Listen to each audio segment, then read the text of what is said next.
so well. They were an embarrassment. If you look back to Afghanistan, or if you look back to the Jimmy Carter days, they were different days. We're a respected country again, maybe like never before. These highly trained warriors operating in collaboration with U.S. law enforcement caught them in a very ready position. They were waiting for us. They knew we had many ships out in the sea. We were just sort of waiting. They knew we were coming. So they were in what's called a ready position. But they were completely overwhelmed and very quickly incapacitated. If you would have seen what I saw last night, you would have been very impressed. I'm not sure that you'll ever get to see it, but it was an incredible thing to see. Not a single American service member was killed, and not a single piece of American equipment was lost. We had many helicopters, many planes, many people involved in that fight. But think of that, not one piece of military equipment was lost, not one service member was, more importantly, killed. The United States military is the strongest and most fearsome military on the planet by far. With capabilities and skills our enemies can scarcely begin to imagine. We have the best equipment anywhere in the world. There's no equipment like what we have, and you see that even if you just look at the boats. We've knocked out 97% of the drugs coming in by sea. 90%. Each boat kills on average, 25,000 people. We knocked out 97%. And those drugs mostly come from a place called Venezuela. We're going to run the country until such time as we can do a safe, proper, and judicious transition. So we don't want to be involved with having somebody else get in, and we have the same situation that we had for the last long period of years. So we are going to run the country until such time as we can do a safe, proper, and judicious transition. And it has to be judicious because that's what we're all about. We want peace, liberty, and justice for the great people of Venezuela, and that includes many from Venezuela that are now living in the United States and want to go back to their country. It's their homeland. We can't take a chance that somebody else takes over Venezuela that doesn't have the good of the Venezuelan people in mind. We've had decades of that. We're not going to let that happen. We're there now, and what people don't understand, but they understand as I say this, we're there now, but we're going to stay until such time as the proper transition can take place. So we're going to stay until such time as we're going to run it, essentially, until such time as a proper transition can take place. As everyone knows, the oil business in Venezuela has been a bust, a total bust, for a long period of time. They were pumping almost nothing by comparison to what they could have been pumping and what could have taken place. We're going to have our very large United States oil companies, the biggest anywhere in the world, go in, spend billions of dollars, fix the badly broken infrastructure, the oil infrastructure, and start making money for the country. And we are ready to stage a second and much larger attack if we need to do so. So we were prepared to do a second wave if we needed to do so. We actually assumed that a second wave would be necessary, but now it's probably not. The first wave, if you'd like to call it that, the first attack was so successful, we probably don't have to do a second, but we're prepared to do a second wave, a much bigger wave, actually. This was pinpoint, but we have a much bigger wave that probably won't have to do.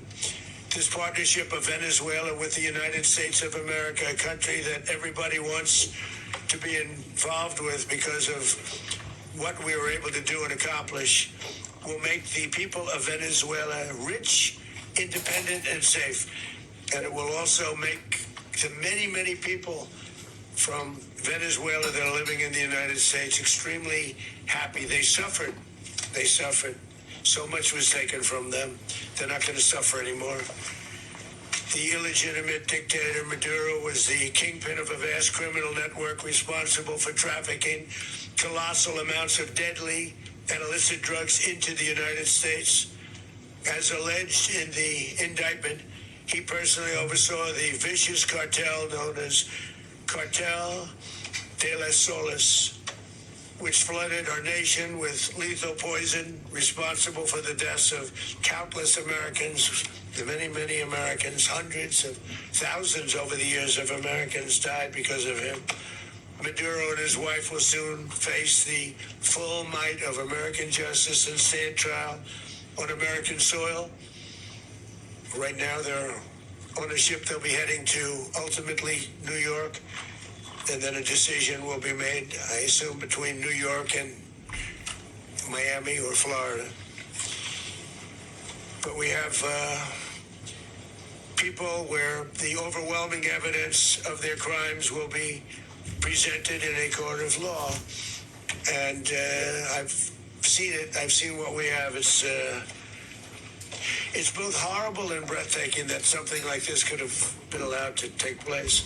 For many years after his term as president of Venezuela expired, Maduro remained in power and waged a ceaseless campaign of violence, terror, and subversion against the United States of America, threatening not only our people, but the stability of the entire region. And you all saw it. In addition to trafficking gigantic amounts of illegal drugs that inflicted untold suffering and human destruction all over the country, all over, in particular, the United States. Maduro sent savage and murderous gangs, including the bloodthirsty prison gang Tren de Aragua, to terrorize American communities nationwide. And he did indeed. They were in Colorado. They took over apartment complexes. They cut the fingers off people if they called police. They were brutal. But they're not so brutal now. And I just have to congratulate our military, Pete, and everybody, and our National Guard, because the job that they've done, whether it's in Washington, D.C., where we have a totally safe city, where it was one of the most unsafe cities anywhere in the world, frankly, and now we have no crime in Washington, D.C. We haven't had a killing. We had the terrorist attack a few weeks ago. A little bit of a different kind of a threat, but we haven't had a killing in a long period of time, 6-7 months. We used to have on average two a week in Washington, our capital. We don't have that anymore. The restaurants are opening. Everyone's happy. They're walking their daughters. They're walking their children, their wives. They walk to restaurants. Restaurants are opening all over Washington, D.C. So I want to thank the National Guard. I want to thank our military. And I want to thank law enforcement. Been amazing. And they should do it with more cities. We're doing it, as you know, and we're doing it in Memphis, Tennessee right now, and crime is down. We've just sort of started a few weeks ago, but crime is down now 77%. And the governor of Louisiana called, great person, and he wanted us to help him, as you know, in a certain very nice part of Louisiana, and we have done that. It was a rough section, and we have crime down. I understand it's down to almost nothing already after 2.5 weeks. New Orleans, it's down to almost nothing, and we've only been there for 2.5 weeks. Can't imagine why governors wouldn't want us to help. We also helped, as you know, in Chicago, and crime went down a little bit there. We did a very small help because we had no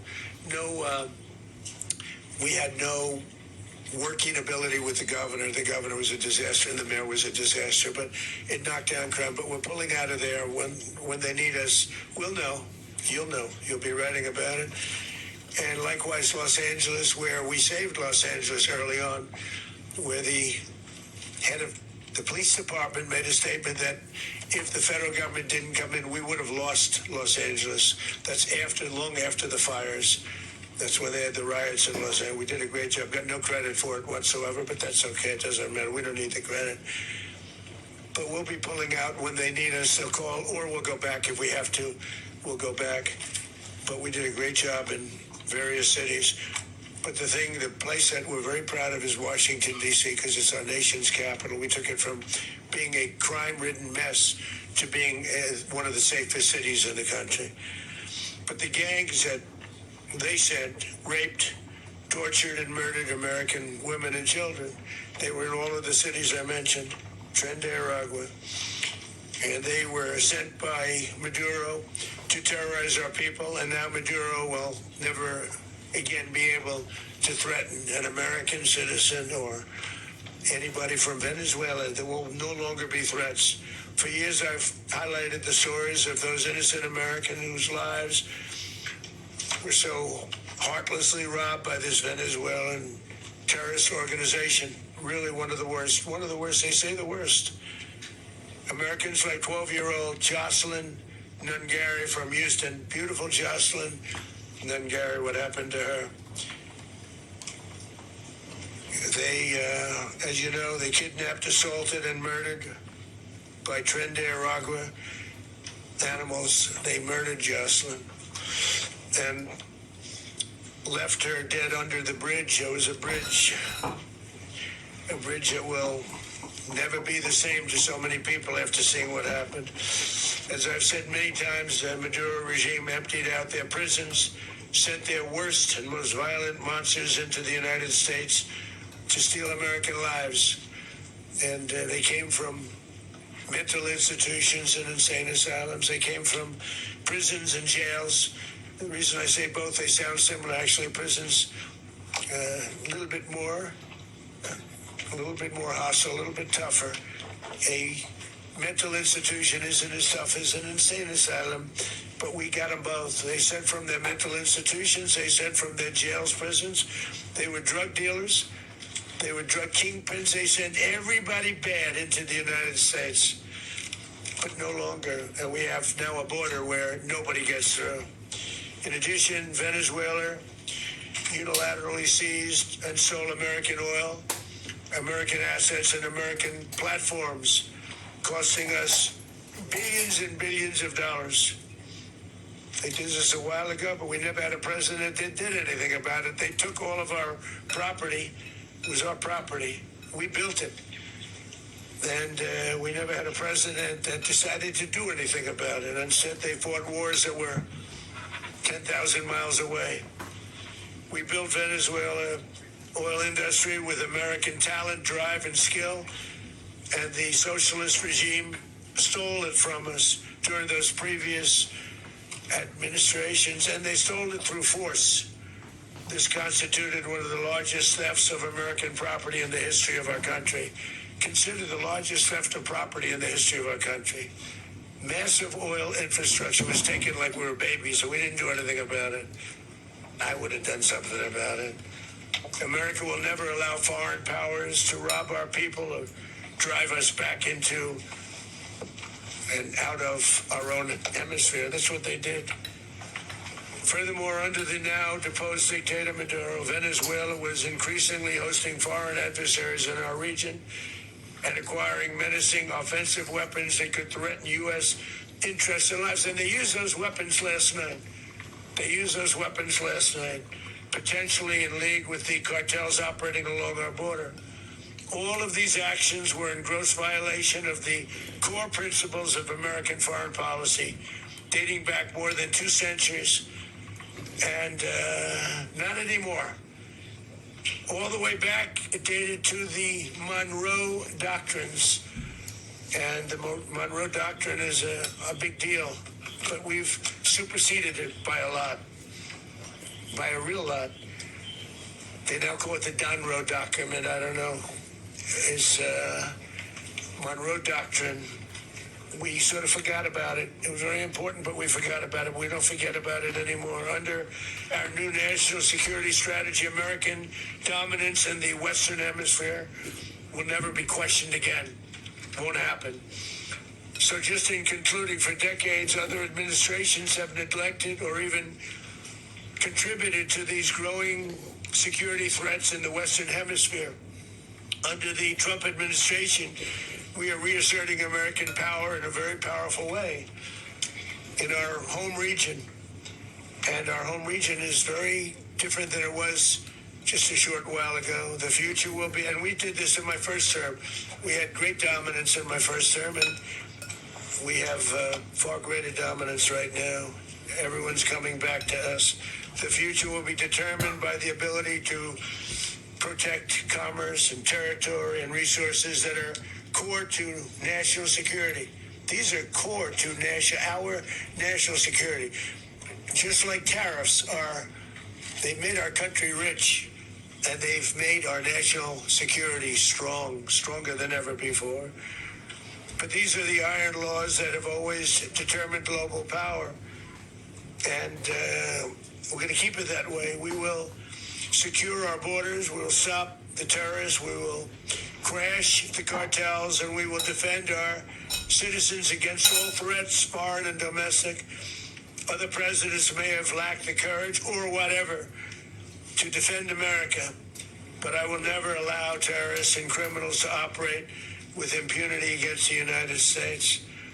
This extremely successful operation should serve as warning to anyone who would threaten American sovereignty or endanger American lives. Very importantly, the embargo on all Venezuelan oil remains in full effect. The American Armada remains poised in position, and the United States retains all military options until United States demands have been fully met and fully satisfied. All political and military figures in Venezuela should understand what happened to Maduro can happen to them, and it will happen to them if they aren't just fair, even to their people. The dictator and terrorist, Maduro, is finally gone in Venezuela. People are free. They're free again. It's been a long time for them, but they're free. America is a safer nation this morning. It's a prouder nation this morning because it didn't allow this horrible person and this country that was doing very bad things to us. It didn't allow it to happen. And the Western Hemisphere is right now a much safer place to be. So I want to thank everybody for being here. I want to thank General Raisin Kane. He's fantastic man. I've worked with a lot of generals. I worked with some I didn't like. I worked with some I didn't respect. I worked with some that just weren't good. But this guy is fantastic. I watched last night one of the most precise attacks on sovereignty. I mean, it was an attack for justice. And I'm very proud of him, and I'm very proud of our Secretary of War, Pete Hegseth, who I'm going to ask to say a few words. Thank you very much. Mr. President, can you explain how the U.S. will run Venezuela? Well, thank you, Mr. President. Finally, a commander-in-chief the world respects and the American people deserve. And as the president said, words can barely capture the bravery and the power and the precision of this historic operation. A massive joint military and law enforcement raid flawlessly executed by the greatest Americans our country has to offer. American warriors are second to none, the best in the world and the best of our country. What all of us witnessed last night was sheer guts and grit, gallantry and glory of the American warrior. I'm simply humbled by such men, and I tip my hat to our chairman, Dan Raisin Kane, and all those Americans who stood watch last night. Our warriors are the elite of America, and again, President Trump has your back. No other country on planet Earth, and it's not even close, could pull this kind of operation off. And no other president has ever shown this kind of leadership, courage, and resolve. The most powerful combination the world has ever seen. As the president said, our adversaries remain on notice. America can project our will anywhere, anytime. The coordination, the stealth, the lethality, the precision, the very long arm of American justice, all on full display in the middle of the night. Nicolas Maduro had his chance, just like Iran had their chance, until they didn't and until he didn't. He effed around, and he found out. President Trump is deadly serious about stopping the flow of gangs and violence to our country. Deadly serious about stopping the flow of drugs and poison to our people. Deadly serious about getting back the oil that was stolen from us. And deadly serious about reestablishing American deterrence and dominance in the Western Hemisphere. This is about the safety, security, freedom, and prosperity of the American people. This is America first. This is peace through strength. And the United States War Department is proud to help deliver it. Welcome to 2026. And under President Trump, America is back. I'd like to welcome now our chairman, Chairman Raising Cane, to give a few more details about the operation. Mr. Chairman. Thank you, Mr. Secretary. Thank you, Mr. President, and good morning. Last night, on the order of the President of the United States, and in support of a request from the Department of Justice, as the President said, the United States military conducted an apprehension mission in Caracas, Venezuela, to bring to justice two indicted persons, Nicolas and Cecilia Maduro. This operation, known as Operation Absolute Resolve, was discreet, precise, and conducted during the darkest hours of January 2nd and was the culmination of months of planning and rehearsal, an operation that, frankly, only the United States military could undertake. What I'd like to do this morning is talk to you through some of the preparation and the details without compromising any of our tactics, techniques, and procedures. There is always a chance that we'll be tasked to do this type of mission again. Our interagency work began months ago and built on decades of experience of integrating complex air, ground, space, and maritime operations. While the past 2 decades have honed the skills of our special operations forces, this particular mission required every component of our joint force, with soldiers, sailors, airmen, Marines, and Guardians working in unison with our intelligence agency partners and law enforcement teammates in an unprecedented operation. We leveraged our unmatched intelligence capabilities and our years of experience in hunting terrorists, and we could not have done this mission without the incredible work by various intelligence agencies, including the CIA, NSA, and NGA. We watched, we waited, we prepared, we remained patient and professional. This mission was meticulously planned, drawing lessons from decades of missions over the last many years, many missions over these last many years. This was an audacious operation that only the United States could do. It required the utmost of precision and integration within our joint force. And the word integration does not explain the sheer complexity of such a mission. An extraction so precise, it involved more than 150 aircraft launching across the Western Hemisphere in close coordination, all coming together in time and place to layer effects for a single purpose: to get an interdiction force into downtown Caracas while maintaining the element of tactical surprise. Failure of one component of this well-oiled machine would have endangered the entire mission, and failure is never an option for America's joint force. Those in the air over Caracas last night were willing to give their lives for those on the ground and in the helicopters. Let me talk a little bit about the preparation.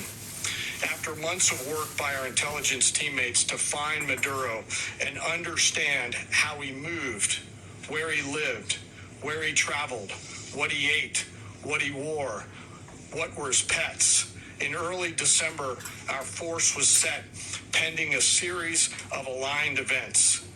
Key was choosing the right day to minimize the potential for civilian harm and maximize the element of surprise, and minimize the harm to the indicted personnel, so as the President said, they could be brought to justice.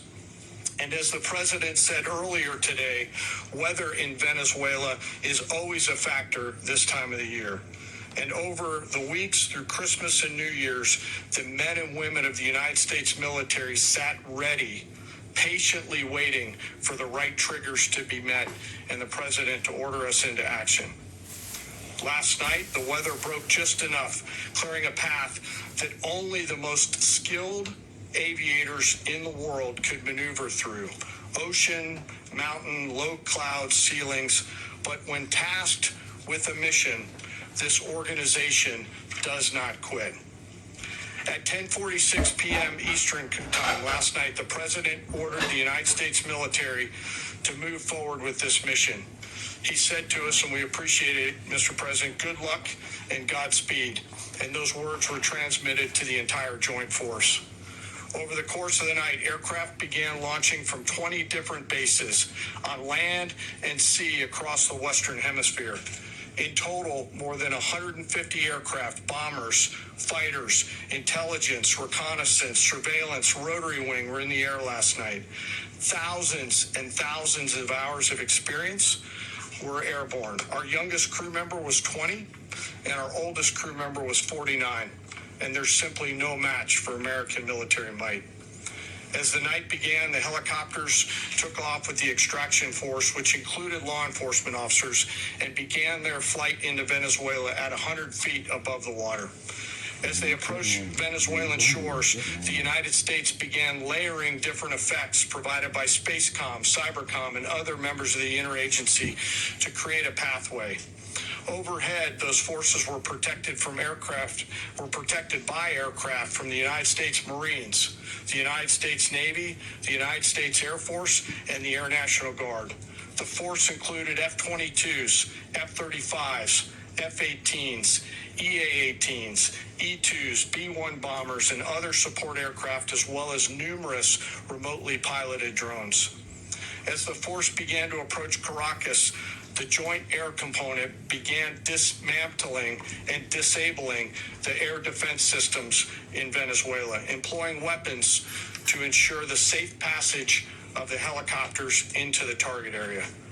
The goal of our air component was, and always will be to protect the helicopters and the ground force and get them to the target and get them home. As the force crossed the last point of high terrain where they'd been hiding in the clutter, we assessed that we had maintained totally the element of surprise. As the helicopter force ingressed towards the objective at low level, we arrived at Maduro's compound at 1:01 a.m. Eastern Standard Time, or 2:01 a.m. Caracas local time, and the apprehension force descended into Maduro's compound and moved with speed, precision, and discipline towards their objective and isolated the area to ensure the safety and security of the ground force while apprehending the indicted persons. On arrival into the target area, the helicopters came under fire, and they replied with that fire with overwhelming force and self-defense. One of our aircraft was hit, but remained flyable, and as the president said earlier today, all of our aircraft came home, and that aircraft remained flyable during the rest of the mission. As the operation unfolded at the compound, our air and ground intelligence teams provided real-time updates to the ground force, ensuring those forces could safely navigate the complex environment without unnecessary risk. The force remained protected by overhead tactical aviation. Maduro and his wife, both indicted, gave up and were taken into custody by the Department of Justice, assisted by our incredible U.S. military with professionalism and precision, with no loss of U.S. life. After securing the indicted persons, the force began to prep for departure. Helicopters were called in to exfiltrate the extraction force, while fighter aircraft and remotely piloted aircraft provided overhead coverage and suppressive fire. There were multiple self-defense engagements as the force began to withdraw out of Venezuela. The force successfully exfiltrated and returned to their afloat launch bases, and the force was over the water at 3:29 a.m. Eastern Standard Time with indicted persons on board. And both Maduro and his wife were embarked aboard the USS Uejima. In closing, what we've witnessed today is a powerful demonstration of America's joint force. We think, we develop, we train, we rehearse, we debrief, we rehearse again and again, not to get it right, but to ensure that we cannot get it wrong. Our jobs are to integrate combat power so when the order comes, we can deliver overwhelming force at the time and the place of our choosing against any foe anywhere in the world. I am immensely proud today of our joint force and filled with gratitude to represent them here today. There is simply no mission too difficult for these incredible professionals and the families that stand by them and support them. As we stand here this morning, our forces remain in the region at a high state of readiness, prepared to project power, defend themselves, and our interests in the region.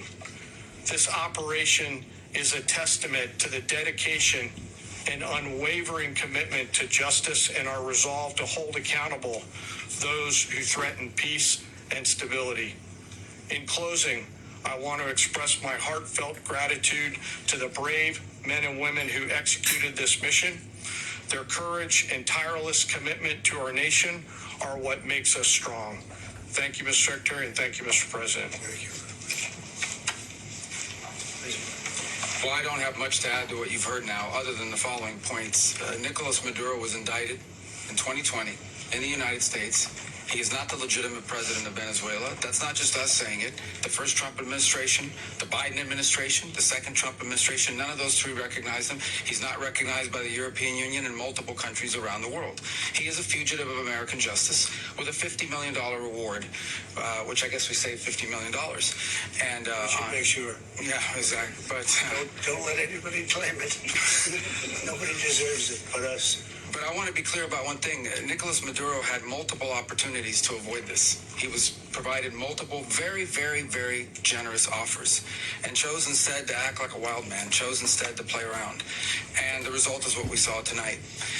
The other message here is the following. You have a guy, like many people around the world, they like to play games. You have a guy who decides he's going to invite Iran into his country, is going to, do the confiscation of American oil companies, is going to flood our country with gang members, is going to take Americans prisoner and try to hold them for hostage and trade them like he was able to do with the Biden administration. Basically likes to play games all this time and thinks nothing's going to happen. And I hope what people now understand is that we have a president. The 47th president of the United States is not a game player. When he tells you that he's going to do something, when tells you he's going to address a problem, he means it. He actions it. I can tell you, I've watched this process now for 14, 15 years, been around it. Everybody talks, I'm going to do this, I'm going to do that. When I get there, we're going to do this, we're going to take... This is a president of action. Like, I don't understand yet how they haven't figured this out. And now, if you don't know, now you know. Because this is the way it's going to play out. And I think people need to understand that this is not a president that just talks and does letters and press conferences. And, if he says he's serious about something, he means it. And this is something that was a direct threat to the national interest of the United States, and the president addressed it. There's a president of peace, by the way. I told you what I just said earlier. This guy had multiple opportunities to find his way somewhere else and figure out another. He could have been living somewhere else right now, very happy, but instead he wanted to play big boy. And so now, he's got other sets of problems on his hands. And but I think the message here should be for the world. Look, the president doesn't go out looking for people to pick fights with. He's not generally wants to get along with everybody. We'll talk and meet with anybody, but don't play games. Don't play games with this president's in office, because it's not going to turn out well. And so I hope that, I guess that lesson was learned last night, and we hope it'll be instructive moving forward. Is that a message for Cuba? Mr. President. Mr. President, you said that the U.S. is going to run Venezuela, so who's in power right now? Well, we're going to be running it with a group, and we're going to make sure it's